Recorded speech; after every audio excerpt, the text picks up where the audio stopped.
सभी को नमस्कार। रिमझिम जो कक्षा 1 की नवीन पाठ्यपुस्तक सत्र 2021-22 से हमारे विद्यालयों में लागू होने जा रही है, उसको लेकर के ये जो प्रशिक्षण आयोजित किया जा रहा है, आज इसका दूसरा दिन है और आज दूसरे दिन प्रथम सत्र में आप सभी का स्वागत है। इस सत्र में हम आपसे बातचीत करेंगे स्कूल की तैयारी के संबंध में। कल की चर्चा में आप सबने जो हमारी रिमझिम पाठ्यपुस्तक, जिस पर अगले सत्र से बच्चे भाषा सीखने का कार्य करेंगे कक्षा 1 में, उसके बारे में आपने जाना। चर्चा के दौरान यह भी बात आई थी कि कक्षा 1 के बच्चे कैसे इन पाठ्यपुस्तकों के साथ शुरुआत से ही भाषा सीखने का कार्य करेंगे। निश्चित रूप से हम सब जानते हैं कि हमारे बच्चे जो हमारे परिषदीय विद्यालयों में आते हैं, उनकी अलग अलग पृष्ठभूमि होती है। हमारे विद्यालयों में आने वाले बच्चे कुछ ऐसे होते हैं जो पूर्व के वर्षों में आंगनवाड़ी केंद्रों में पढ़ करके आते हैं। कुछ ऐसे भी बच्चे होते हैं जो अपने घरों में अपने माता पिता की मदद से कुछ भाषाई क्षमता विकसित किए होते हैं। कुछ ऐसे भी बच्चे होते हैं जिनके घर में पढ़ने पढ़ाने का कोई माहौल नहीं होता। वे भाषा को लेकर के जो उसका मानक स्वरूप है उसकी कोई समझ नहीं रखते, किंतु ये सारे बच्चे अपने घर में अपने माता पिता से, सगे संबंधियों से, परिचितों से मौखिक रूप से किसी न किसी भाषा में अंतःक्रिया करते हैं और बेहतर तरीके से अपनी दैनिक आवश्यकताओं को पूरा भी करते हैं। तो निश्चित रूप से वे बच्चे मौखिक भाषा में तो बहुत समृद्ध होते हैं, किंतु यदि पढ़ने और लिखने की बातचीत की जाए या उस स्तर पर उनकी क्षमताओं का आकलन किया जाए तो वे अलग अलग स्तर पर होते हैं। और यह बहुत आवश्यक होता है कि जब हम कक्षा 1 में उन बच्चों के साथ भाषाई दक्षता विकास का कार्य करें तो हम ये प्रयास करें कि सारे बच्चे एक स्तर पर हों या लगभग आसपास हों, ताकि शिक्षक जब उनसे सीखने सिखाने की प्रक्रिया में उन्हें शामिल करें तो सारे बच्चे एक तरह एक जैसी प्रगति कर सकें। इस संबंध में शिक्षाविद मिस्टर मैथ्यूज का भी यह कहना है कि जो उनका यह कहना है कि rich get richer and poor get poorer. जो बच्चे शुरुआती कक्षाओं में पिछड़ जाते हैं सीखने की प्रक्रिया में, वो लगातार पिछड़ते जाते हैं, और जो बच्चे तेजी से आगे बढ़ते हैं वो लगातार तेजी से आगे बढ़ते जाते हैं। इस संबंध में जो राष्ट्रीय शिक्षा नीति है, 2020 में जो राष्ट्रीय शिक्षा नीति आई, वह भी इस बात को कहती है कि हमें यह प्रयास करना होगा कि हम सारे बच्चों को स्कूल की तैयारी के माध्यम से एक स्तर पर ले आएं, जिससे कि हम सारे बच्चों को एक जैसे तरीके से पढ़ने पढ़ाने की प्रक्रिया में शामिल कर पाएं। आज के सत्र में हम इन सारे मुद्दों पर बातचीत करेंगे कि स्कूल की तैयारी के अंतर्गत हम बच्चों के साथ शुरुआती 90 दिनों में कौन कौन सी क्रियाकलाप करें भाषाई दक्षता विकास के लिए। यदि हम अपने लक्ष्य को यह मानकर चलते हैं कि हमें बच्चों को शुरुआती वर्णमाला का ज्ञान कराना है, समझ विकसित करनी है, उन्हें पढ़ने के लिए तैयार करना है। वे अपने कक्षा के स्तर के अनुसार जो पाठ्य वस्तु है या पाठ्य पुस्तक में विषय सामग्री है उसे वे पढ़ सकें और साथ ही साथ अपनी कक्षा के स्तर के अनुसार वो लेखन क्रिया में भी आगे बढ़ सकें। तो इसके लिए हम सभी शिक्षकों को एक समय सारणी के अनुसार उनके साथ कार्य करने की आवश्यकता है। बच्चों की जो समृद्ध भाषा भंडार उनके पास मौखिक रूप से है, शुरुआती दौर में हम उनका ही प्रयोग करेंगे और उसके माध्यम से ही हम आगे बढ़ेंगे। यहां आप देख पा रहे होंगे राष्ट्रीय शिक्षा नीति 2020 के अध्याय 2 में बिंदु संख्या 5 इस बात को बहुत ही मजबूती के साथ कहता है कि वर्तमान समय में ECCE की सभी तक पहुंच नहीं होने के कारण early child care and education, जो कि वर्तमान समय में आंगनवाड़ी केंद्रों में बच्चों को दी जा रही है और वहां तक सारे बच्चों की पहुंच नहीं है।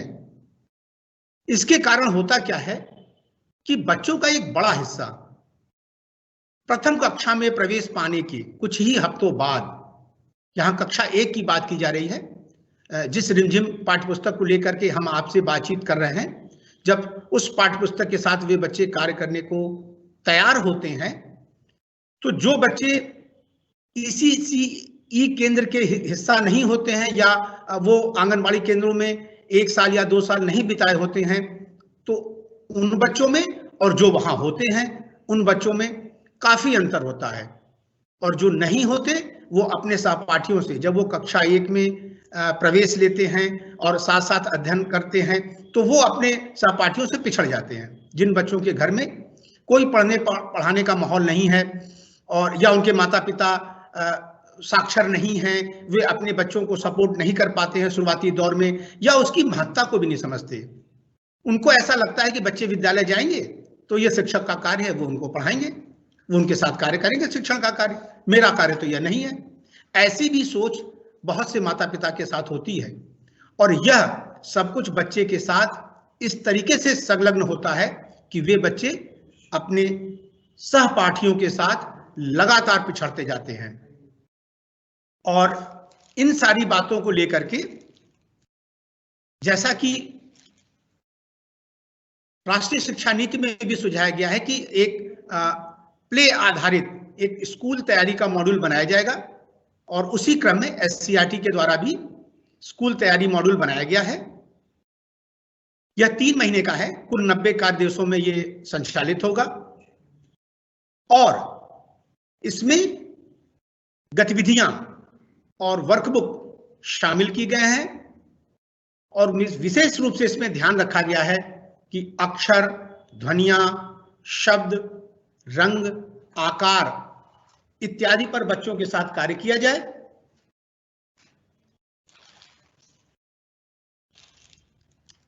और जब हम बच्चों के साथ इन विविधताओं के साथ कार्य करेंगे तो हम बच्चों को इस हेतु तैयार कर पाएंगे कि जो हमारी पाठ्यपुस्तक रिमझिम है उसके जो विषय वस्तु है उसके साथ हम उनके आगे की समय में बेहतर तरीके से कार्य कर सकें। आप में से किसी ने, एक प्रतिभागी ने एक प्रश्न उठाया है 90 कार्य दिवस। हाँ, अभी हम इस पर इस सत्र में आपसे चर्चा करेंगे। 90 कार्य दिवस तक हम प्रतिदिन भाषाई दक्षता विकास को लेकर के एक एक गतिविधियां करेंगे। ये गतिविधियां क्रमशः धीरे धीरे आगे बढ़ेंगी, किंतु ऐसा नहीं होगा कि इन 90 दिनों में हम सिर्फ ये गतिविधियां ही करेंगे। अभी आप देखेंगे आपके प्रशिक्षण साहित्य में भी इसकी विस्तृत चर्चा की गई है कि कैसे हम प्रतिदिन अपनी कक्षा में इन गतिविधियों को भी शामिल करेंगे जो हमारे 90 दिन के जो स्कूल तैयारी का मॉड्यूल होगा, और साथ ही साथ किताब के जो शुरुआती पाठ हैं उनको भी लेकर कार्य करेंगे।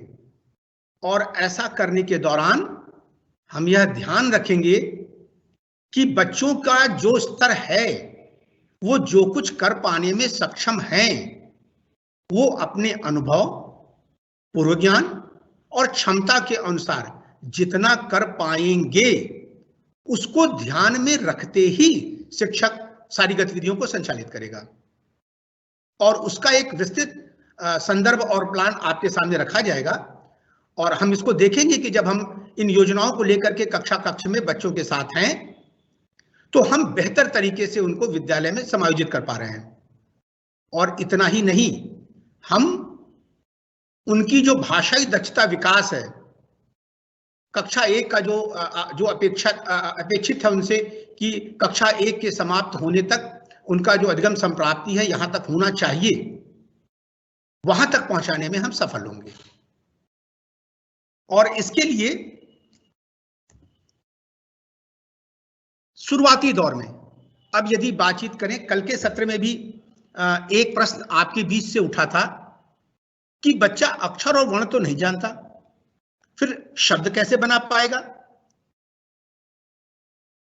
एकदम आपका ऐसा प्रश्न उठाना सही है।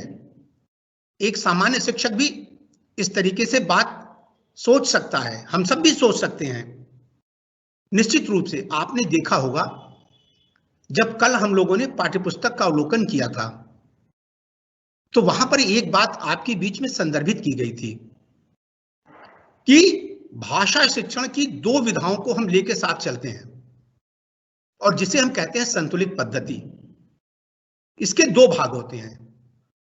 हम शिक्षक भी इन दोनों भागों को लेकर ही कक्षा कक्ष में कार्य करते हैं। इसका एक पक्ष होता है जिसे हम कहते हैं समग्र भाषा पद्धति।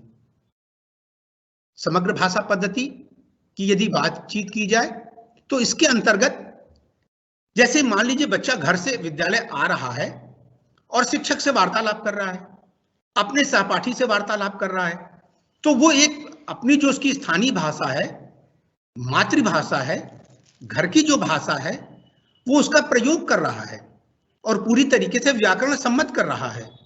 तो उसके पास एक शब्द भंडार भी है और अपनी बात को कहने के लिए एक भाषा भी है। तो उसको समग्रता के रूप में, वो समग्रता के साथ वो यूज करता है, प्रयोग करता है कक्षा कक्ष में। तो वो उसके पास एक भंडार है, समृद्ध भंडार है। तो शिक्षक क्या करता है शुरुआती दौर में, वह भी बच्चों को कहानी कविता जब सुनाता है तो वो समग्र रूप से भाषा में मौखिक रूप से बच्चों के सामने अभिव्यक्त करता है। बच्चे उसको सुनते हैं, उसको समझते हैं, और फिर क्रमशः जो कुछ उसने सुनाया या कहा उसमें से कुछ लाइनें वो ब्लैक बोर्ड पर लिखता है। उस 1-2 लाइन विशेष के बारे में बातचीत करता है, वाक्य विशेष के बारे में। फिर उस वाक्य विशेष में से किसी शब्द विशेष को संदर्भित करता है बच्चों के सामने, और फिर उस शब्द में जो ध्वनियां हैं उनको संदर्भित करता है। मान लीजिए किसी कहानी में शिक्षक ने बच्चों के साथ हाथी पर बातचीत किया। हाथी जंगल में जा रहा था, उसे रास्ते में शेर मिला, कुछ इस प्रकार से कहानी उसने सुनाया। और फिर सुनाने के बाद उसने श्याम पट पर एक वाक्य लिखा, हाथी जंगल में जा रहा था।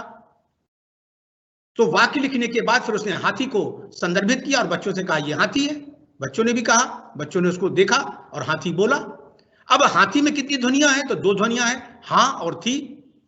तो यहां से हम समग्र से अंश की ओर आ रहे हैं। ठीक इसका दूसरा पक्ष है अंश आधारित। जब हम शुरुआती दौर से ही बच्चों को वर्णमाला का ज्ञान देते हैं, हम विभिन्न ध्वनियां उनको सिखाते हैं, बताते हैं या इस तरीके से लिखा है तो हम क बोलेंगे, और इस तरीके इस स्वरूप में लिखा है तो हम इसको ख बोलेंगे।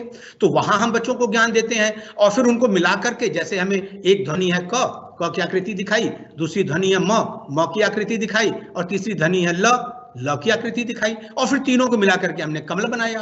और फिर उसके बाद आगे बढ़े और बोले कमल तालाब में खिलता है, कमल का रंग लाल होता है। फिर हम वाक्य पर गए और फिर उसको लेकर के हमने एक स्टोरी फ्रेम कर लिया। तो यह जो पद्धति है इसे हम कहते हैं अंश आधारित पद्धति। और कक्षा कक्ष में शिक्षक दोनों पद्धतियों को मिला के चलता है, संतुलित रूप से चलता है। तो यहां पर जब हम इन तरीकों को अपनाएंगे तो जो आपके बीच से प्रश्न आया था कि जब वो वर्ण और अक्षर ही नहीं जानता तो कैसे फिर आगे की बात होगी।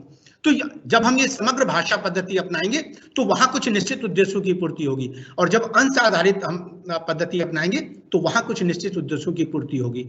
और ये शुरुआती जो स्कूल की तैयारी, जो 90 दिन का हम लोगों ने प्रोग्राम बनाया है और आप सबके माध्यम से वो शिक्षकों तक जाएगा और कक्षा कक्ष तक जाएगा, तो जब वहां उन कार्यक्रम को हम लागू करेंगे बच्चों के साथ में, तो हम सब मिलकर के बच्चों को इस हेतु तैयार कर पाएंगे कि वे पढ़ने में भी अपने स्तर के पाठों को पढ़ सकेंगे और लिखने के लिए भी वो तैयार हो पाएंगे। चलिए आगे चलते हैं।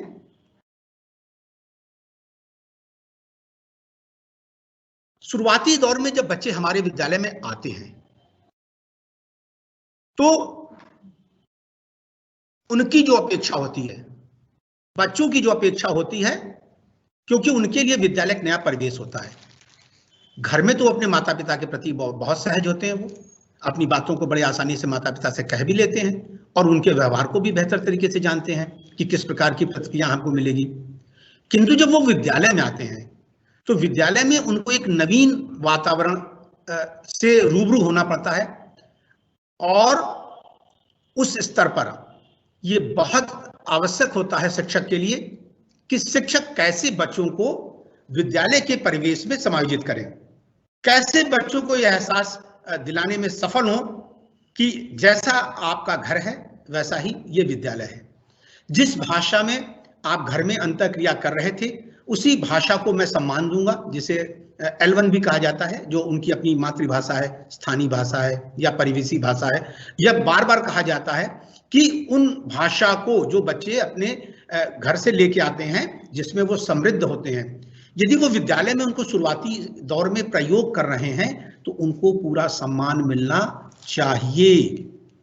पूरे सम्मान के साथ उनको अपनी बात कहने का अवसर दिया जाना चाहिए।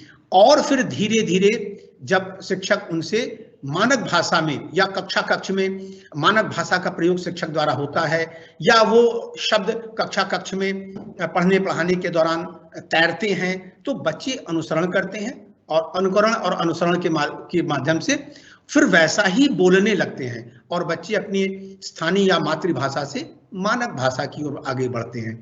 तो उनकी उन्हीं क्षमताओं का प्रयोग करते हुए हमको कक्षा 1 की जो हमारी पाठ्य पुस्तक, उसके लिए उनको तैयार करना है। वहां जो विषय वस्तु, जिस पर हमने आपसे कल चर्चा की थी, वहां जो विषय वस्तु शामिल की गई हैं उनसे बच्चों को कैसे अवगत कराया जाए और उसके माध्यम से कैसे बच्चों की भाषाई दक्षता विकसित की जाए, इसके लिए बहुत ही आवश्यक है कि हम शुरुआती 90 दिनों में ये जो गतिविधियां आपके साथ साझा की जा रही हैं, हम शिक्षक के रूप में बच्चों के साथ साझा करें।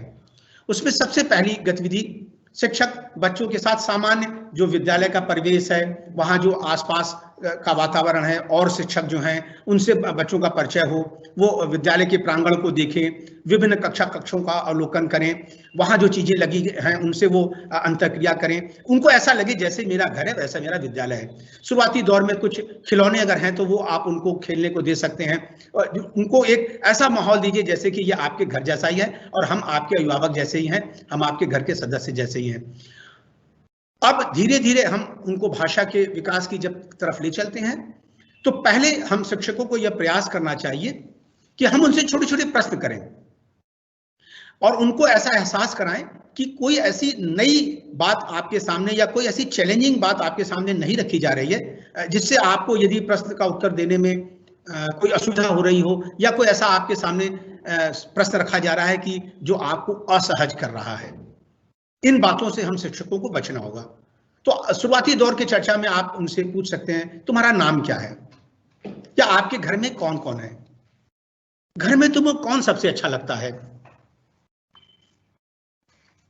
हाँ, एक प्रतिभागी आप में से किसी ने कहा है कि तुम के बजाय यदि आप कहा जाए तो बेहतर होगा। हाँ ठीक है, आप ऐसा कह सकते हैं। देखिए जो एनसीएफ 2005 का जो डॉक्यूमेंट आया था तो वहां पर भी इस बात को कहा गया था, संदर्भित किया गया था कि जिस तरह की अपेक्षा हम बच्चों से रखते हैं ठीक उसी प्रकार के संबोधन हमको बच्चों के साथ करना चाहिए। तो आपने एकदम सटीक कहा, हम छोटे बच्चों के साथ आपका भी प्रयोग कर सकते हैं। किंतु यदि तुम का भी प्रयोग किया जाए और खास करके छोटे बच्चों के साथ जो आरंभिक कक्षाओं में हैं, तो वहां पर एक बेहतर जुड़ाव महसूस होता है।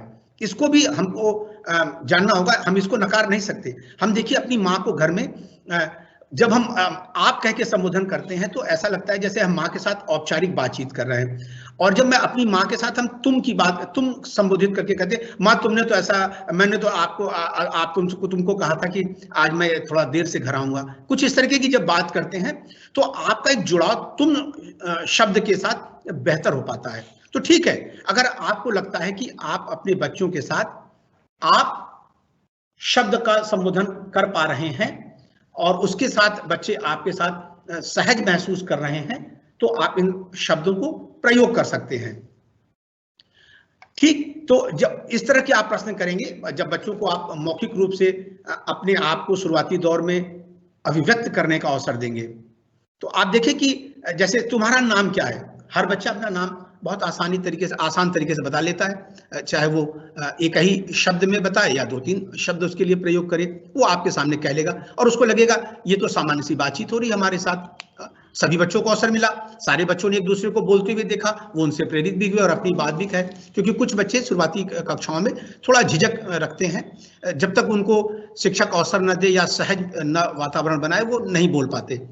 तुम्हारे घर में कौन कौन है, जब आप इस तरह के प्रश्न उनके सामने रखेंगे तो निश्चित रूप से बच्चे अपने घर के सदस्यों के बारे में आपको बताएंगे और यहीं से फिर उनका मुखर होना शुरू होगा, शिक्षक के साथ अंतःक्रिया करना, आपस में बातचीत करना शुरू होगा। घर में तुम्हें कौन सबसे अच्छा लगता है, यदि इस तरह के प्रश्न किए जाए तो बच्चे फिर अपने पसंद और नापसंद को भी व्यक्त करते हैं और इसके माध्यम से वो बोलने के लिए तैयार होते हैं और बोलते भी हैं। अब आप उनसे परिवेश से संबंधित बातचीत भी कर सकते हैं। ये जो कुछ टॉपिक्स आपके सामने दिखाए जा रहे हैं, ये सारी विविधताएं आपको बच्चों के साथ केवल भाषाई दक्षता विकास में कार्य नहीं करेंगे, ये बच्चों में और भी क्षमताओं को विकसित करने का कार्य करेंगे, जो आगे जब हम दूसरे विषय का अध्ययन अध्यापन बच्चों के साथ करेंगे या और भी उनके व्यक्तित्व विकास की जब बातचीत करेंगे तो बेहतर इन सारे संदर्भों में बच्चे बेहतर तरीके से कार्य कर पाएंगे या अपनी क्षमताओं को विकसित कर पाएंगे। जैसे आप कक्षा 1 के बच्चों से, छोटे बच्चों से आपने प्रश्न किया, तुम्हारे घर में साफ सफाई का ध्यान कौन रखता है? बच्चों ने कुछ उत्तर दिया, कई बच्चों ने उत्तर दिया, सबने भिन्न भिन्न उत्तर दिया और फिर आपने उसमें कुछ जोड़ा और यहीं पर आपने साफ सफाई के महत्व पर भी चर्चा कर ली, उनके स्तर से कुछ आपने उनको जानकारी दे दी। तो यहां पर देखिए केवल भाषाई दक्षता विकास नहीं हो रहा है, यहां पर हम उनके मानवीय मूल्यों को भी विकसित कर रहे हैं और उन छोटे बच्चों के मस्तिष्क में जब शिक्षक के द्वारा छोटी छोटी बातों को शामिल किया जाता है, कहा जाता है कि यह करें और यह न करें, यह करना ठीक होगा, यह करना ठीक नहीं होगा, तो अपरोक्ष रूप से और परोक्ष रूप से दोनों तरीके से शिक्षक उनके अंदर एक पूरा व्यक्तित्व का विकास करता है। तो भाषा की कक्षा चल रही है और सामान्य बातचीत हो रही है, परिवेश से संबंधित हम प्रश्नों को लेकर के बच्चों से वार्तालाप कर रहे हैं, उनको अभिव्यक्त करने का अवसर दे रहे हैं, लेकिन साथ ही साथ हम दूसरे पक्षों को भी विकसित कर रहे हैं। जैसे आपने बच्चों ने प्रश्न किया, हाँ, आपके बीच से एक प्रश्न आया, मानक भाषा के स्थान पर लोकल भाषा का प्रयोग, ये बहुत ही आवश्यक है। आपका कहना एकदम सही है। जब तक हम बच्चे की स्थानीय भाषा, मातृभाषा या जो उसकी लोकल भाषा है, आरंभिक कक्षाओं में, आरंभिक दिनों में उसको सम्मान नहीं देंगे, सीधे ही प्रथम दिन से, डे 1 से आप उनसे ये अपेक्षा करेंगे कि वो मानक भाषा में बातचीत करें, तो बच्चे अपने आप को कक्ष में आइसोलेट महसूस करेंगे। वो अपने आप को ऐसा महसूस करेंगे कि उनके साथ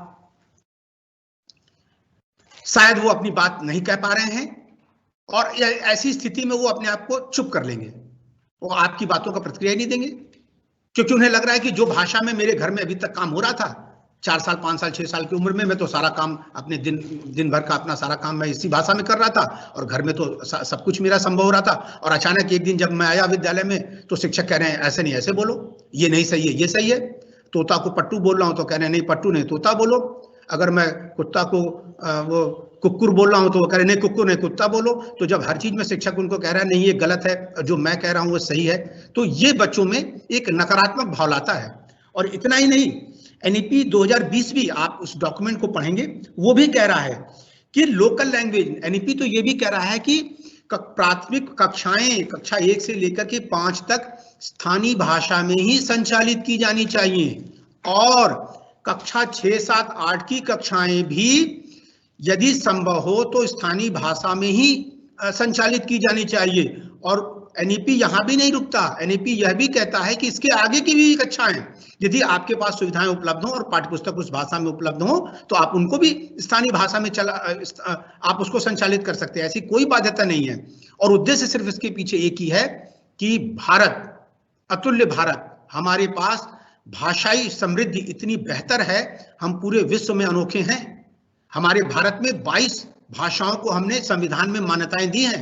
हमारी कोई राष्ट्रीय भाषा नहीं है, हमारी राजकाज की भाषा हिंदी है, और 22 भाषाओं को हमने संविधान में मान्यता दे रखा है। और इतना ही नहीं, हमारे पास लगभग 1500 डायलेक्ट्स हैं, स्थानीय बोलियां हैं, इतनी विविधताएं हैं। और इन विविधताओं को हम कैसे संभाल कर रख पाएंगे अनवरत काल तक? अतुल्य भारत, हम अपनी संस्कृति और हमारा जो सांस्कृतिक धरोहर इसको हम कैसे रख पाएंगे? तो एनईपी ने इस पर सुझाव दिया है कि आप जो स्थानीय बोलियां हैं, स्थानीय भाषाएं हैं, उसको जीवित रखिए। और वो कहाँ जीवित होंगी? कक्षा कक्ष में जीवित होंगी। किनके माध्यम से जीवित होंगी? शिक्षकों के माध्यम से जीवित होंगी। इसलिए उस पर बातचीत की गई है। तो आप इस बात का ध्यान रखें कि और धीरे धीरे आप मानक भाषा की तरफ आप बढ़ें, जो किताब की भाषा है। अगर वो खड़ी हिंदी में लिखी हुई है तो फिर आप धीरे धीरे बढ़ेंगे और बच्चे वहां पहुंचेंगे। लेकिन शुरुआती दौर में हम शिक्षकों को उनको रिजेक्ट नहीं करना है उनकी स्थानीय भाषा को लेकर के, या जब उस भाषा में वो अभिव्यक्त कर रहे हैं तो हमको ये नहीं कहना है कि नहीं आप ऐसा नहीं बोले, ये गलत है। शायद ये ठीक नहीं होगा बच्चों को भाषा सिखाने के संदर्भ में। आप बच्चों से रुचि आधारित भी बातचीत कर सकते हैं, उनकी रुचियों को लेकर भी बच्चों से बातचीत की जा सकती है। जैसे कि तुम्हें कौन कौन सी मिठाई पसंद है, खाने में तुम्हें क्या क्या पसंद है, क्या खाना पसंद करते हो, तुम्हें कौन सा फल पसंद है, फलों के स्वाद के बारे में अगर तुम कुछ कह सकते हो तो बताओ।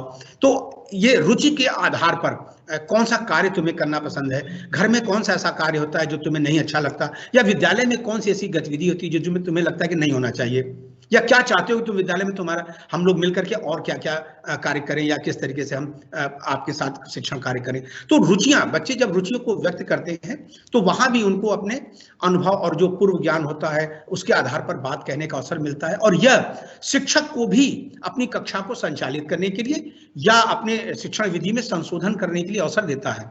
जब हम बच्चों के साथ इस तरह के प्रश्न करते हैं और बच्चे अपनी प्रतिक्रिया देते हैं तो केवल ये मौखिक भाषा विकास नहीं हो रहा है, वो कहीं नए शब्दों को ही मात्र वो यूज नहीं कर पा रहे हैं, वो शुद्ध उच्चारण के साथ ही अपनी बात को नहीं कह पा रहे हैं, वो वाक्यों को सही तरीके से कहना और सही फ्रेम में कहना भी सीख रहे हैं, और ये सारी बातें उसमें जुड़ती रहती हैं।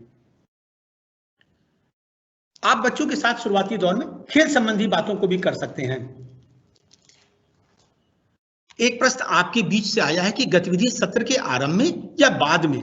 हाँ ठीक है, देखिए गतिविधियां जो होती हैं, सीखने सिखाने से संबंधित जो गतिविधियां होती हैं, यह शिक्षक स्वयं निर्णय लेता है कि शुरुआत में कराई जाए, मध्य में कराई जाए या अंत में कराई जाए। यह तो इस बात पर निर्भर करता है कि मैं अपनी कक्षा को किस प्रकार से संचालित करना चाहता हूं।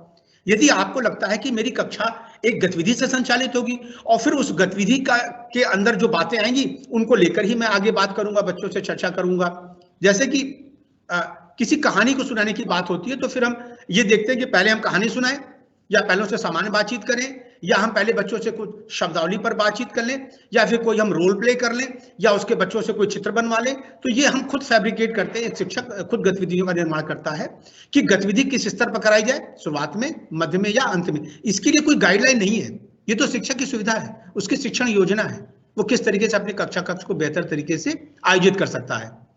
ठीक, तो जैसे खेल संबंधी बातचीत है, छोटे छोटे बच्चे अपने घरों में भी बहुत से खेल खेलते हैं, इंडोर गेम खेलते हैं, आउटडोर गेम खेलते हैं। तो आप बच्चों से अगर कुछ ऐसे जो प्रश्न आपको यहाँ दिख रहे हैं कि तुम्हें कौन सा खेल खेलना पसंद है, बच्चे अपनी रुचि बताएंगे, अपने खेल के बारे में जो खेलते हैं और जो उन्हें अच्छा लगता है उसके बारे में बताएंगे। हाँ, जब आप उनसे प्रश्न करेंगे इसे कैसे खेला जाता है, अब देखिए यहाँ बच्चों को अपनी बात को विस्तार से कहने का अवसर मिलेगा।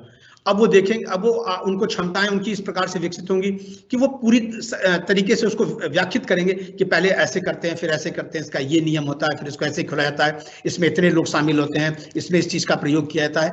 अब यहाँ पर देखिए उन्होंने अपनी बात को क्रमबद्ध तरीके से रखना सीखा, उस प्रोसेस में वो शामिल होते हैं। तो अब यहाँ पर मौखिक भाषा विकास जो है उनकी और बेहतर विकसित होने लगेगी। तुम किसके साथ खेलते हो, तो वहां पर वो अपने सहपाठियों को या अपने दोस्तों को, भाई बहनों को, उनको शामिल करते हैं, तो उनकी बात करते हैं और फिर वो सारी चीजों को आपके साथ साझा करते हैं। तो खेल संबंधी बातचीत भी शुरुआती दौर में बच्चों के साथ की जा सकती है। दैनिक क्रियाकलाप, यह भी बच्चों के जीवन में बहुत ही आवश्यक है शुरुआती दौर में, क्योंकि यहाँ से बच्चों में स्वस्थ आदतों का निर्माण होता है और स्वस्थ आदतों के निर्माण की बहुत ज्यादा आवश्यकता है।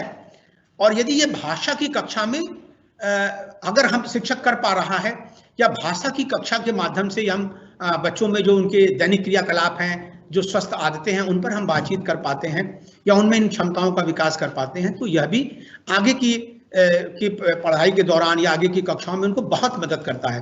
जैसे कि रोज तुम क्या क्या करते हो, उनकी जो दैनिक दिनचर्या है, आप उनसे उनके बारे में बातचीत करें। आप देखें कक्ष में एक बच्चा बताएगा, बाकी बच्चे सुन रहे होंगे, दूसरा बच्चा बताएगा, फिर बाकी बच्चे सुन रहे होंगे।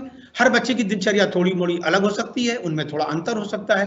अब यहाँ शिक्षक एक सुगमकर्ता की भूमिका में होता है, फिर वो उन सारे बच्चों की बातों को, उनके अनुभवों को वो समेटता है। अंत में वो कहता है कि आपको प्रतिदिन कौन सी दिनचर्या फॉलो करनी चाहिए, किस दिनचर्या को आप या रोज रोज आपको क्या क्या करना चाहिए। प्रतिदिन घर में 10 मिनट आधे घंटे बैठ करके अपने माता पिता के साथ थोड़ी सी बातचीत जरूर करनी चाहिए, थोड़ा सा अध्ययन जरूर करना चाहिए, खेलना बहुत आवश्यक है, समय से खाना पीना बहुत आवश्यक है। इन सारी बातों को वो साझा करता है। हाँ, आपके बीच से एक प्रश्न आया है, क्या स्थानीय भाषा की बात एनईपी में की गई है? हाँ, निश्चित रूप से ये की गई है और कहा गया है स्थानीय भाषा का यहाँ देखिए संदर्भ है मातृभाषा, स्थानीय भाषा, घर की भाषा, परिवेश की भाषा। इन सारी बातों को लेकर के बातचीत की गई है। तो आप इनको अलग अलग करके न देखें, बल्कि ये देखें कि यदि मातृभाषा की बातचीत हो रही, जैसे मैं केरल के संदर्भ में बातचीत करूं, तो वो कह रहे हैं कि केरल की कक्षा में एक में बच्चों के साथ मलयालम में बातचीत की जा सकती है, उनके साथ कक्षा शिक्षण मलयालम भाषा में की जा सकती है। अब कोई किसी पॉकेट में केरल के कोई और मलयालम से इतर कोई भाषा, लोकल लैंग्वेज वहां पर इस्तेमाल हो रहा हो, तो वो वहां पर की विद्यालयों में, वहां की कक्षाओं में उसको भी प्रयोग करने की बातचीत कर रहे हैं। वहां कोई बाध्यता नहीं है। आप एनईपी को पढ़ेंगे, वहां पर इस पर विस्तार से चर्चा किया गया है। तो दैनिक क्रियाकलाप की जो बातें हैं वो आप बच्चों के साथ जब करें तो आप देखेंगे कि उनके साथ मौखिक भाषा विकास भी होगा, वो आपके साथ बहुत अच्छे सहज तरीके से अंतःक्रिया भी कर पाएंगे और साथ ही साथ वो बहुत सी चीजें सीख भी पाएंगे। यात्रा संबंधी बातचीत, आप छोटे बच्चों के साथ शुरुआती दौर में अगर उन्होंने कहीं घर से बाहर उन्होंने यात्रा की है, बच्चे करते भी हैं, तो आप उनसे यात्रा के बारे में बातचीत करें, वो उसका वर्णन करेंगे।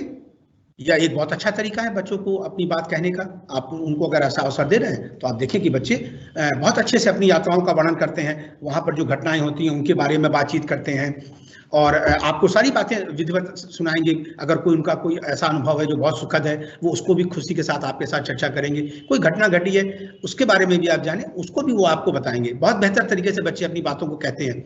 शिक्षक को सिर्फ अवसर देना है, उनके साथ कुछ प्रश्न रखने हैं और सारे बच्चों को अपने विचार व्यक्त करने का अवसर देना। किन किन साधनों से आपने यात्रा की है उनके बारे में बताएं, किस साधन से यात्रा करना आपको अच्छा लगा, किस में सबसे मजा आया। ऐसे प्रश्न आप उनके सामने रख सकते हैं।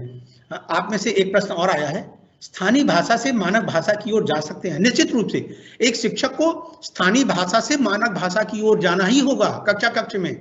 बट शुरुआती दौर में स्थानीय भाषा को जो बच्चे प्रयोग कर रहे हैं उसको आपको सम्मान देना होगा, उनको आपको जगह देनी होगी और धीरे धीरे आप जब मानक भाषा का प्रयोग करेंगे कक्ष में अपने बोलने चालने के दौरान, उनसे प्रश्न पूछने के दौरान, तो बच्चे फिर आपकी भाषा को अनुकरण के माध्यम से वो वैसे ही इमिटेट करेंगे, वैसे ही वो फिर बोलने लगेंगे धीरे धीरे और फिर मानक भाषा में आ जाएंगे और फिर कुछ समय के बाद देखेंगे कि बच्चे मानक भाषा में बोलने लगे।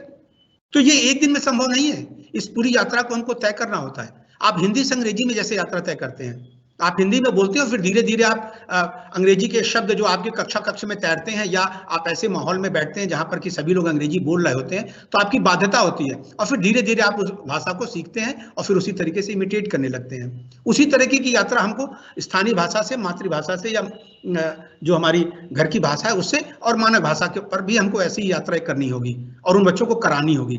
और यह यात्रा जितनी ही आप सहज तरीके से कराएंगे, जितनी ही आसानी से कराएंगे, उतना ही बच्चों के लिए यह बेहतर होगा और उनकी भाषाई दक्षता विकसित होगी। स्वास्थ्य और स्वच्छता संबंधी बातचीत आप यह भी बच्चों से कर सकते हैं शुरुआती दौर में। जब आप समय सारणी अभी आपके साथ साझा होगी मॉड्यूल के माध्यम से, तो आप देखेंगे प्रतिदिन आपको एक एक्टिविटी पर बच्चों से बातचीत करने का अवसर दिया जा रहा है। ऐसा नहीं कि एक दिन में ही आप बहुत से बातचीत करेंगे। आप एक दिन एक एक्टिविटी पर बातचीत करें, एक जैसी बातचीत कर लें, जिससे कि सारे बच्चों के बीच वो मैसेज चला जाए और सारे बच्चे उन एक्टिविटीज से जुड़ जाएं, और वैसे ही बदलाव की अपेक्षा आप उनसे कर सकते हैं। जैसे क्या तुम प्रतिदिन नहाते हो? तो छोटे बच्चों में नॉर्मली आप देखें कि उत्तर प्रदेश में भी अलग अलग स्थानों पर जो वहाँ का मौसम है अलग अलग है, और जिस परिवेश से बच्चे आते हैं, हो सकता है वो प्रतिदिन न नहाते हो, या घर में इस तरह का माहौल ना हो, या इसलिए उनको प्रेरित भी न किया जाता हो माँ बाप के द्वारा। तो वहां पर आप उनको इसके लिए सचेत कर सकते हैं कि क्या लाभ है यदि आप प्रतिदिन नहाते हैं तो। और ये तभी कर पाएंगे जब बच्चों से आप पहले प्रतिक्रिया जानेंगे, उनके विचारों को जानेंगे और उनके कारणों को जानेंगे, फिर आप अपनी बात कह पाएंगे। क्या तुम प्रतिदिन दांत साफ करते हो? यदि ये प्रश्न होगा तो संभवतः बच्चों के दोनों तरह के उत्तर आएंगे, हाँ करते हैं, नहीं भी करते हैं। कुछ बच्चे शुरुआती दौर में दांत साफ करने के तरीकों को भी नहीं जानते हैं, कैसे धोते हैं, कुछ राख से धोते हैं, कुछ मंजन करते हैं, कुछ दातून करते हैं, कुछ ब्रश करते हैं। तो आप उन पर बातचीत कर लीजिए, उनके तरीकों पर बातचीत कर लीजिए। तो वो बच्चों को आपने इस भाषाई कक्षा में उसके लिए भी आपने उनको सक्षम बनाया। हाथ कैसे धोते हैं, ये एक बहुत इंपॉर्टेंट मुद्दा है। अभी देखिए कोविड में भी बातचीत की जा रही है, मास्क लगाइए, हाथ धोइए और सोशल डिस्टेंसिंग रखिए। तो आप देखें कि स्लाइड में शायद हाथ की जो वर्तनी है ये गलत प्रिंट हो गई है, आप देख पा रहे होंगे, वहां पर हाथ होना चाहिए था। ठीक, तो हाथ कैसे साफ करते हैं, यदि ये बात आ रही है, आप बच्चों से इस पर बातचीत कर रहे हैं, तो वहां पर भी बच्चे फिर आप उनको हाथ धोने के तरीके सिखा सकते हैं। जो 6 स्टेप हैं आप उस पर बातचीत कर लें। यदि आपने ऐसा कर लिया तो वास्तव में आपने बच्चों के अंदर एक बहुत बड़ा बदलाव लाने का प्रयास किया और आप सफल हो गए। और ये शुरुआती दौर में, और इस दौर में आप देखिए कि भाषाई दक्षता विकास के साथ साथ आप कितनी सारी क्षमताओं के विकास की बातचीत कर रहे हैं जो बच्चों के साथ शुरुआती कक्षाओं में हो रही है। और बच्चे बड़े सहज ढंग से आपके साथ प्रतिदिन इस भाषा की कक्षा में अंतर्क्रिया कर रहे हैं। आपकी सारी बातों का वो जवाब देंगे, आपके साथ पूरे समय तक वो जुड़े रहेंगे। आपके बीच से एक और प्रश्न आया है, समग्र से अंश या अंश से समग्र, कौन सा बेहतर? सर यहाँ बेहतर दोनों ही है, ऐसा कहीं नहीं कहा जाता कि यह बेहतर है, क्योंकि शिक्षाविदों ने दोनों ही तरीकों को एकदम सटीक पाया है। सिर्फ उन्होंने यह अपेक्षा की है कि दोनों में समन्वय होना चाहिए। अगर शिक्षक यह कहता है कि मात्र समग्र से अंश की ओर बढ़कर ही मैं सफल हो जाऊंगा, तो शायद उसे थोड़ा कठिनाई होगी। या यदि कोई शिक्षक यह मानता है कि मैं अंश से समग्र की ओर बढ़कर ही सफल हो जाऊंगा, तो शायद उसको भी कठिनाई होगी। लेकिन यदि कोई शिक्षक समग्र से अंश और अंश से समग्र दोनों को लेकर के कक्ष में चलता है, जिसको हम संतुलित भाषा शिक्षण पद्धति भी कहते हैं, तो वो बेहतर तरीके से सफल हो पाएगा। उसके कक्ष के बच्चे भाषाई दक्षता को बेहतर तरीके से प्राप्त कर पाएंगे। तो इसलिए यहाँ पर दोनों विधियों को बैलेंस तरीके से लेकर चलने की बातचीत की जा रही है। आप छोटे बच्चों के साथ शुरुआती दौर में सुरक्षा और सावधानी संबंधी भी बातचीत करें, ये बहुत आवश्यक है। आप स्कूल किसके साथ आते हैं, छोटे बच्चे हैं, वो अपनी जानकारी देंगे, भाई बहन के साथ आते हैं, माता पिता के साथ आते हैं, अकेले आते हैं, या किस तरीके से वो विद्यालय आते हैं, सड़क पार करते समय आप क्या क्या ध्यान रखते हैं, ये बहुत जरूरी है छोटे बच्चों के साथ बातचीत करना। और खास करके जब वो अकेले आते हैं, रास्ते में कोई सड़क पड़ रहा है और वहाँ पर ऐसा लगता है कि नहीं सावधानी की आवश्यकता है, उनको सुरक्षा किस प्रकार से दी जा सके, या बड़े भाई बहन के साथ सड़क पार किया करो, रुक जाया करो, साथ में आया करो, अकेले मत आया करो। इस तरह की आप उनके साथ बातचीत के माध्यम से आप उनको सक्षम बना सकते हैं कि बच्चे इन बातों का ध्यान रखें, सुरक्षित रहें और विद्यालय में नियमित आते रहें। जैसा हमने शुरुआत में भी आपसे चर्चा किया था कि ये जो हमारा जो 90 दिन का जो कोर्स है, ये जो ब्रिज कोर्स जिसको हम कह रहे हैं कि स्कूल की तैयारी, तो इसके माध्यम से बच्चों को के साथ रंग पर भी कार्य करने की आवश्यकता है।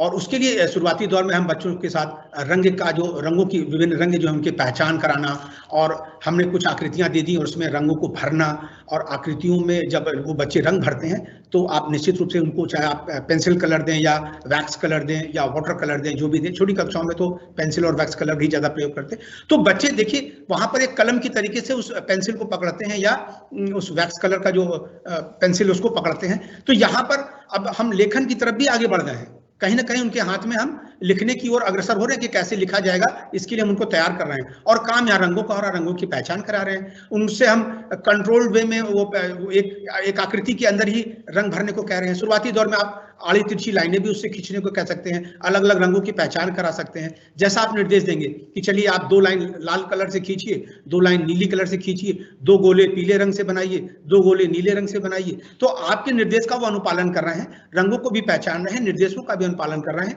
और वो लिखने के लिए भी तैयार हो रहे हैं। तो रंगों के माध्यम से भी आप बच्चों को आगे की बात उनके साथ कर सकते हैं। ठीक इसी प्रकार से आप देखें कि बच्चों के साथ आप कुछ रंगों से संबंधित कविताएं भी साझा कर सकते हैं, कुछ गीत साझा कर सकते हैं। ये आपकी कक्ष में शुरुआती दौर में जब आप कविता और गीत को लेकर के, कहानी को लेकर के बच्चों के साथ बातचीत कर रहे हैं मौखिक भाषा विकास पर, तो वहां पर आप इस प्रकार की कुछ कविताओं को भी साझा कर सकते हैं।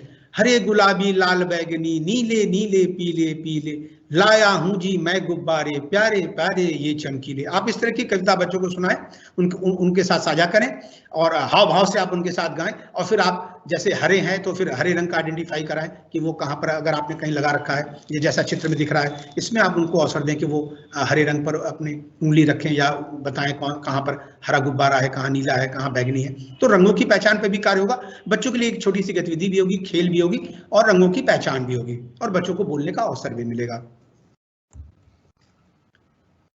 आप देखें कि हमारी पाठ्य पुस्तक में शुरुआती कक्षाओं में, अब जब हम ब्रिज कोर्स बच्चों के साथ चला रहे होंगे, जब हम वो स्कूल की तैयारी के अंतर्गत हम बच्चों के साथ 90 दिनों तक बातचीत कर रहे होंगे, तो केवल वो जो कार्यक्रम हमारा उनके साथ चलेगा, जब हम उनको इस हेतु सक्षम बना पाए कि वे वर्णों को पहचानने लगे, उनका शुद्ध उच्चारण करने लगे, वर्णों को पढ़ने लगे, शब्दों को पढ़ने लगे, और सरल वाक्यों को पढ़ने लगे। यहां तक यदि हम पहुंचाने के लिए अपने पूरे स्कूल के तैयारी कोर्स को 90 दिनों तक लेके चल रहे हैं, तो उस पर तो कार्य होगा ही, साथ ही साथ आप उस समय सारणी में देखेंगे, हम जो हमारी रिमझिम पाठ्य पुस्तक है उसमें भी बड़ी सुव्यवस्थित तरीके से शुरुआती पाठों को इस तरीके से रखा गया है, जब हम बच्चों को सिर्फ मौखिक भाषा विकास के लिए ही प्रेरित करते हैं। हम वहां पर भी उनसे लिखने की अपेक्षा नहीं करते। कल एक प्रश्न आपके बीच में आया था कि किताब में तो शुरू से ही ऐसा कहा गया है कि वहां लिखना तो बच्चा कैसे लिख पाएगा, कुछ इस तरह की बात कल आई थी। तो ऐसा नहीं है, किताब में भी शुरू में समग्र भाषा पद्धति का ही अनुपालन किया गया है। आप देखेंगे 2 पाठ के बाद में वहां पर एक अंगूठे से निशान लगाने का, रंगों को लगा करके और अंगूठे से अंगुली के छाप लगाने की बातचीत की गई है, और उसके माध्यम से फिर कुछ आकृतियां बनाने की बातचीत की गई है। तो ये जो सारी बातें हैं, ये लेखन के लिए तैयार करने की बात है, वहां पर लिखने की कोई बात नहीं की जा रही है। ठीक इसी प्रकार से जो चित्र दिए गए हैं, एक चित्र आपके सामने प्रदर्शित है, ये चित्र दिए गए हैं बच्चों के लिए। वास्तव में शिक्षक इन चित्रों के माध्यम से बच्चों को मौखिक भाषा विकास के लिए तैयार करेगा, या उनके साथ मौखिक भाषा विकास पर कार्य करेगा। और ये चित्र पूरी तरीके से अवसर देते हैं कि बच्चे अपने अनुभव और उनका जो पूर्व का ज्ञान है, जो उनकी समझ है, तर्क करने की शक्ति जो है, उनकी जो अपनी क्षमता है, जिस पर कि RTE 2009 भी अपनी बात कहता है कि जहां तक संभव हो कक्ष में, RTE में भी इस बात को संदर्भित किया गया है कि स्थानीय भाषा में बच्चों को कक्षा शिक्षण करना चाहिए, और बच्चों को तर्क क्षमता, अनुभव और उसके आधार पर अपनी बात को कहने का अवसर दिया जाना चाहिए। तो उन सारी चीजों को ध्यान में रखते हुए शुरुआती, देखिए आप इस चित्र को देखें, यहाँ पर शिक्षक बहुत से ऐसे प्रश्न कर सकते हैं। हाँ, जब प्रश्न करने की बातचीत आती है तो आपको एक बात का ध्यान रखना होगा। प्रश्न हम 2 तरीके से कर सकते हैं, एक ऐसे प्रश्न जो खुले छोर के प्रश्न होते हैं, और एक ऐसे प्रश्न जो बंद छोर के प्रश्न होते हैं। तो शुरुआती दौर में आप बच्चों के साथ बंद छोर के प्रश्न करें। बंद छोर के प्रश्न अर्थात ऐसे प्रश्न जिसका उत्तर बच्चे हाँ या ना में या एक शब्द में या दो शब्द में दे पाए। जैसे कि आपको इस चित्र में कुल कितने बालक दिख रहे हैं या कुल कितनी बालिका दिख रही है, और बेहतर हो बालक बालिका की जगह आप कहें कितने बच्चे दिख रहे हैं, क्योंकि हम शिक्षक को कहीं भी जो लैंगिक विषमता है इसको कहीं पर एड्रेस नहीं करना है। हम अपनी बातों से, अपने प्रश्न के माध्यम से बच्चों में कहीं इस बात का आभास उनको न कराएं कि हम बालक बालिका में विभेद करके बातचीत करना चाहते हैं या आपको उस ओर मैं ले जा रहा हूं। तो आपके प्रश्न में भी बड़ी सटीकता होनी चाहिए और बहुत सावधानी से प्रश्न बच्चों के साथ किया जाना चाहिए। आप ये प्रश्न पूछ सकते हैं कि इस चित्र में आपको कितने बच्चे दिख रहे हैं, कौन कौन कौन क्या क्या कर रहा है, कौन ये बच्चे जो दाहिनी तरफ दरवाजे के सामने बैठे हैं ये कौन सा खेल खेल रहे हैं, क्या इस तरह का आप भी खेल खेलते हैं, इस खेल को कैसे खेला जाता है, हैंडपंप पर पानी कौन कौन पानी पी रहा है या हैंडपंप पर क्या हो रहा है। आप देखें कि पेड़ के पीछे कौन छुपा है, अच्छा जो पेड़ के पीछे छुपा वो क्या सोच रहा होगा या कोई खेल खेल रहा है क्या, ऐसा तो खेल मैं भी एक खेलता था, आप भी खेलते थे क्या, कौन, इस खेल का क्या नाम है, कैसे खेलते हैं इस खेल को। कुछ पक्षी भी बैठे हुए हैं, ये पक्षी क्या कर रहे हैं, यहां उन्हें दाना कहां से मिल गया, ये कहां का दृश्य हो सकता है, मुझे तो स्कूल नहीं लग रहा, क्या आपके मोहल्ले में भी कोई ऐसा स्थान है। इस तरीके की जब आप प्रश्न करेंगे और फिर पीछे एक पहाड़ दिख रहा है, क्या तुम्हारे घर के आसपास भी कोई पहाड़ है क्या तुमने पहाड़ के आसपास की कभी कोई यात्रा की है।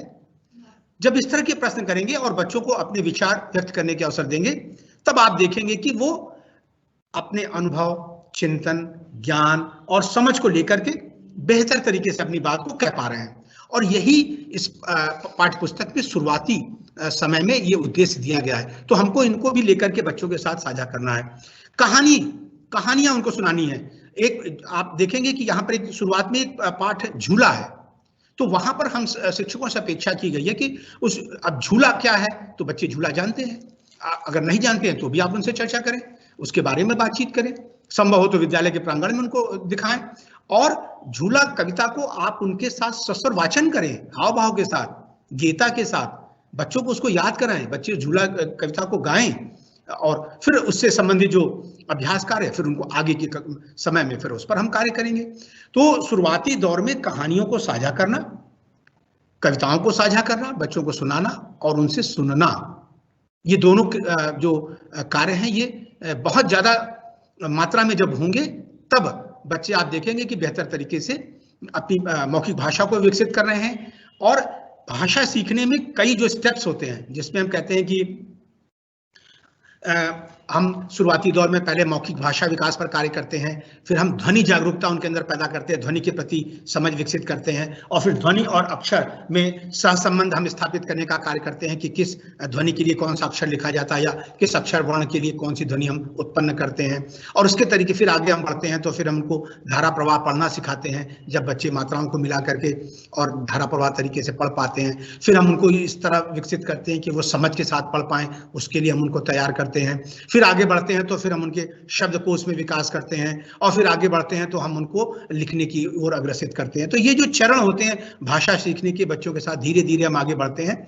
यदि इस तरीके से हम आगे बढ़ें तो हम बच्चों के साथ बेहतर उनका जो भाषाई दक्षता उसको विकसित कर सकते हैं। और ये पूरा मॉड्यूल, ये जो पूरा आपका स्कूल की तैयारी का जो ये जो समय सारणी है वो इसी प्रकार से निर्मित किया गया है, इन बातों का ध्यान रखते हुए निर्मित किया गया है कि शिक्षक धीरे धीरे क्रमबद्ध तरीके से बच्चों के साथ आसान तरीके से सहज माहौल में उस कार्य को पूरा करे और बच्चों को फिर इसलिए तैयार कर दे कि वो कक्षा 1 की पाठ्य पुस्तक से अंतःक्रिया कर पाए, उसकी विषय वस्तु को बेहतर तरीके से समझ पाए और कक्षा 1 के अंत में जो अधिगम स्तर है वहां तक हम उनको पहुंचा पाए।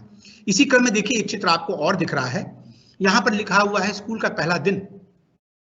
अब यह भी शुरुआती दौर में ही दिया हुआ है, इस किताब को आप देखें वहां पे शुरुआती दौर में ही इस बात को भी वहां पर दिखाया गया है, एक चित्र दिखाया गया। और ये अपेक्षा की गई है कि शिक्षक बच्चों से एक कक्ष का जो वातावरण है, वहां का जो दृश्य है, इसको लेकर के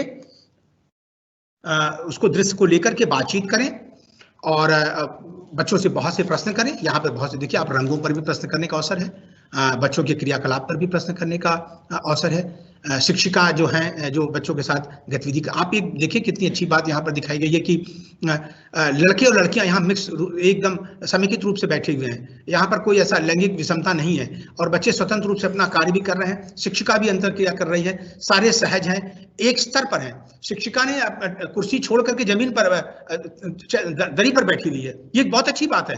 हम यह एहसास कराते हैं, ये छोटी, आपको लगता होगा कि ये छोटा सा कार्य है, लेकिन ये बच्चों के मन मस्तिष्क में एक बहुत बड़ा प्रभाव डालता है। जब शिक्षक बच्चों के साथ उसी स्तर पर बैठता है और उनके साथ वार्तालाप करता है, छोटे समूह में बैठता है, बड़े समूह में बैठता है, तो बच्चों के मन मस्तिष्क में एक बहुत ही अच्छा यह प्रभाव जाता है कि हम, शिक्षक हमारी जैसी हैं, वो हमारी दोस्त हैं। जब हम कहते हैं ना कि बच्चों के साथ मित्रवत व्यवहार करना है, तो उस दौरान आप ये देखें कि उसके लिए हमको तैयार होना पड़ेगा। हमको मित्रवत व्यवहार करने का तरीका ये नहीं है कि सिर्फ हम अपने शब्दों से और अपनी बातचीत से ही मित्रवत व्यवहार करें। हमको उस तरीके का व्यवहार करने के लिए हमको बच्चों के स्तर पर बैठना पड़ेगा, उनके बीच बैठना पड़ेगा और इस तरीके से अंतःक्रिया करनी पड़ेगी कि बच्चों को लगे ये तो मेरी माँ जैसी है, मेरी मैडम, मेरी शिक्षिका, मेरी अभिभावक जैसी हैं, ये मेरे अपने परिवार के सदस्यों जैसी हैं। वो उस तरह का जब भाव लाएगा, और जब शिक्षक की बात करें तो शिक्षक को भी इसी भूमिका में होना होगा कि हम बच्चों के साथ जब बातचीत करें तो ऐसे इस तरीके का शब्द प्रयोग करें, इस तरीके का निर्देश दें, जैसे लगे कि वो हमारे अपने बच्चे हैं, हम उनके साथ एकदम सहज तरीके से बातचीत करें। तो ये दृश्य, इस तरीके के दृश्य जो दिए गए हैं, आप देखिए कि यहाँ पर एक तार पर कुछ किताबें भी लटकाई गई हैं। इस तरह की लाइब्रेरी हम अपने विद्यालयों में बना भी रहे हैं और बहुत जगह ऐसा शिक्षक प्रयोग भी कर रहे हैं। ये बच्चों को अवसर देता है कि बच्चे स्वतंत्र रूप से वहां से किताबों को उठा लें और उनको पढ़ लें और फिर वहीं रख दें। तो ये सारे तरीके बच्चों के साथ बातचीत करने के लिए ये पाठ्य पुस्तक में इन क्षेत्रों को शुरुआती दौर में ही शामिल किया गया, शुरुआती पाठों में आप देखेंगे। एक और बात आपको इस किताब में मिलेगी, इसको लेकर के ही हम आपके साथ आज का जो काम है वो भी साझा करेंगे। आप यहाँ देखें, एक पाठ है जिसका नाम है रसोई घर। इस रसोई घर नामक पाठ में आप देखिए दाहिनी तरफ ऊपर 5 वर्ण लिखे हुए हैं, आप देख पा रहे होंगे, घ, थ, च, ज और ओ। इस पाठ्य पुस्तक की यह विशेषता है कि आपको सारे पन्नों में इस तरह के वर्ण और अक्षर मिलेंगे, और ये अक्षर इस बात को ध्यान में रख करके यहां पर रखे गए हैं कि इस पन्ने पर, इस पाठ में इस ध्वनि को लेकर के कार्य किया गया है। यह इसकी विशेषता है। तो यह आपको अवसर दे रहा है कि जब आप समग्र रूप से इस पाठ को लेकर के बच्चों के बीच में हैं, तो उसी के साथ साथ अंश आधारित पद्धति पर आप वहां पर वर्णों की ध्वनियों को और उनकी आकृतियों को लेकर भी कार्य कर सकते हैं। तो पाठ्य पुस्तक समाप्त होने तक आप क्रमशः, क्रमबद्ध रूप से धीरे धीरे अलग अलग और 2-2, 3-3 वर्णों की आकृतियों को और ध्वनियों को लेकर के बच्चों के साथ कार्य कर सकते हैं, और अंत में देखेंगे कि पूरी बातें आपकी समेकित होती हुई दिख रही हैं। एक पाठ का और उदाहरण देखिए, जो मैं शुरुआत में आपसे चर्चा कर रहा था, अंगूठे की छाप। ये शुरू का ही एक पाठ है, पृष्ठ संख्या 6-7 पर दिया हुआ है। आप देखें कि यहाँ पर एक गतिविधि करने को दी गई है। ये लेखन की तैयारी है, बच्चे ऐसे कर पाएंगे। जब बच्चे शुरुआती दौर में घर से आते हैं और जब वो लिखने को तैयार नहीं होते, या लिखने की अभी उनकी पूरी समझ नहीं होती कि वर्णों की आकृति कैसे बनाई जाए, शब्दों को कैसे लिखा जाए, उस स्तर पर वो रंगों को अपने अंगुलियों पर लगा करके इस प्रकार के छाप लगा सकते हैं। और जब आप उनको ऐसी आकृति, जैसी बाईं तरफ पृष्ठ 6 पर दिख रही है, जब आप ऐसी आकृति स्वयं बनाएं और कहें कि आप भी क्या ऐसा बना सकते हैं, तो आप देखिए दाहिनी तरफ कुछ हिंट दिया गया है। 8 कठपुतली, गठरी, चिड़िया, अनार। अब उनको बनाने का अवसर दें, वो बनाएंगे, वो अपनी पूरी रचनात्मकता को यहाँ पर सृजित करेंगे। आप मार्गदर्शक की भूमिका में आप उनके कार्यों को सराहें। जो भी वो कल्पना कर रहे हैं, अपने अनुभव के आधार पर जो कुछ भी सृजित कर रहे हैं, आप उनको देखें, उनका अवलोकन करें और उनको आप उनका बेहतर पश्च पोषण करें। यह आपसे अपेक्षा है। तो किताब में इन बातों का भी ध्यान रखा गया है। चलिए, आज जो कुछ भी हमने साझा किया आपके साथ, इसको लेकर के आपके साथ कुछ कार्य को साझा किया जाए जो आपको करना है। कल के सत्र में एक बात आई थी कि आज का काम कहां भेजना है, तो इसके लिए संभवतः आपको एक निर्देश दिया जा चुका है कि आप अपने कार्यों को जो प्रतिदिन आपको दिए जा रहे हैं विभिन्न सत्रों में, इसको आप पूरा करके और अपने जनपद के गाइड पर आप इसको प्रेषित करेंगे और वहां पर उसका आकलन किया जाएगा और साथ ही साथ मूल्यांकन किया जाएगा। एक और प्रश्न था कि ये जो एनसीईआरटी की नई किताब 1 अप्रैल से अगले सत्र में चलने जा रही है, ये आपको मिलेगी कहां? तो इसके बारे में आप एनसीईआरटी के साइट पर जाकर के और वहां रिमझिम आप टाइप करके देख सकते हैं, वहां पे आपको पूरी किताब मिल जाएगी। और जो दीक्षा ऐप है जहां पर हमारी परिषदीय पाठ्य पुस्तकें हैं उपलब्ध, वहीं पर जब आप एनसीईआरटी लिखेंगे और या सीधे आप रिमझिम 1 लिखें तो वहां भी आपको पाठ्य पुस्तक मिल जाएगी, वहां भी आप इसका अवलोकन कर सकते हैं। अभी आपके बीच से एक प्रश्न आया कि खुले छोर के प्रश्न और बंद छोर के प्रश्न क्या होते हैं। बहुत अच्छा प्रश्न ये उठाया आपने, बहुत बहुत धन्यवाद। देखिए, खुले छोर के प्रश्न ऐसे प्रश्नों को कहा जाता है जिनका उत्तर देने के लिए बच्चे अपना अनुभव और अपना जो उनका जो क्षमता है, चिंतन है, तर्क है, उसको शामिल करते हुए अपनी बात को कह पाएं। और बंद छोर के जो प्रश्न होते हैं वो हाँ या ना के जवाब में होते हैं। तो शुरुआती दौर में जब हम बच्चों से प्रश्न करते हैं तो हम बंद छोर, जैसे कि आपके पिताजी का क्या नाम है, आपके गांव का क्या नाम है, आपके स्कूल का क्या नाम है, आप कितने भाई बहन हैं, आप प्रतिदिन भोजन में, अगर आपका जब आप खुले छोर पे जाएंगे तो आप ये कर सकते हैं कि आप प्रतिदिन भोजन में क्या क्या खाते हैं। अच्छा, आप बताइए पिछले 7 दिनों में आपके घर में रात में कौन कौन सा खाना बना। अच्छा, आप किसी मेले में गए थे तो उसके बारे में बताइए, आपने वहां क्या क्या देखा था। अच्छा, आपके घर में कौन कौन से जानवर पाले जाते हैं। अच्छा, ये बताइए उनके क्या लाभ हैं, आपको उनसे क्या फायदा होता है घर में। तो जो इस तरीके के प्रश्न आप जब करते हैं, जब बच्चों को अपने विचारों को अपने शब्दों में व्यक्त करने का अवसर मिलता है, तो ये खुले छोर के प्रश्न होते हैं। और खुले छोर के प्रश्न बच्चों को अवसर देते हैं कि वे अपनी बातों को कह पाए, और जब वो अपनी बातों को कहते हैं तो नई नई शब्दावली का प्रयोग करते हैं, वाक्यों को संयोजित करते हैं, क्रम में रखते हैं और अपने विचारों को अभिव्यक्त करते हैं, तो जिससे उनकी मौखिक भाषा विकसित होती है। एक और आपके बीच से प्रश्न आया, डिकोडिंग क्या है। ये बहुत अच्छा प्रश्न है। देखिए, होता क्या है कि जैसा कि आप पढ़ पा रहे होंगे, स्लाइड में लिखा हुआ है आज का काम। तो आज का काम मैंने कैसे पढ़ा या आप कैसे पढ़े, तो हमने 2 ध्वनियों को मिलाया, आ ज का म, ऐसे मैंने बोला। तो यहां पर जो आकृति बनी है, इसको देख करके जो कुछ मैंने बोला, जो ध्वनि मैंने उत्पन्न किया, इसी को कहते हैं डिकोडिंग। और डिकोडिंग में समझ शामिल नहीं होता है। डिकोडिंग मात्र और मात्र वर्णों या शब्दों को देखकर उच्चारित करना होता है। स्पष्ट है। और इसी का वाइस वर्सा होता है इनकोडिंग। जैसा हमने बोला वैसा ही आपने लिख दिया तो वो हो गई इनकोडिंग, और जैसा लिखा है उसको देख करके मैंने उच्चारित कर दिया ध्वनियां, तो उसको कहते हैं डिकोडिंग। संभवतः आपको स्पष्ट हो गया होगा। ठीक, तो किताब से संबंधित बातचीत हो गई। काम आपसे अपेक्षा है कि आप इसको नोट कर लें या आप इसका स्क्रीनशॉट ले लें। जो कार्य हमको आज के सत्र के बाद करना है वो मैं आपको पढ़ के बता दे रहा हूं। पहला कार्य आपको आज के लिए होगा, रंगों से संबंधित 2 कविता का संकलन करें। 2 कविताएं, जैसा एक हम लोगों ने अभी गुब्बारे वाली कविता साझा देखा और उसको समझा भी कि बच्चों के साथ कैसे हम उसको क्लासरूम में करेंगे, तो उस तरह की 2 कविताएं आप संकलित कर लेंगे। आप चाहें तो स्वनिर्मित भी कर सकते हैं, वो उत्तम होगा।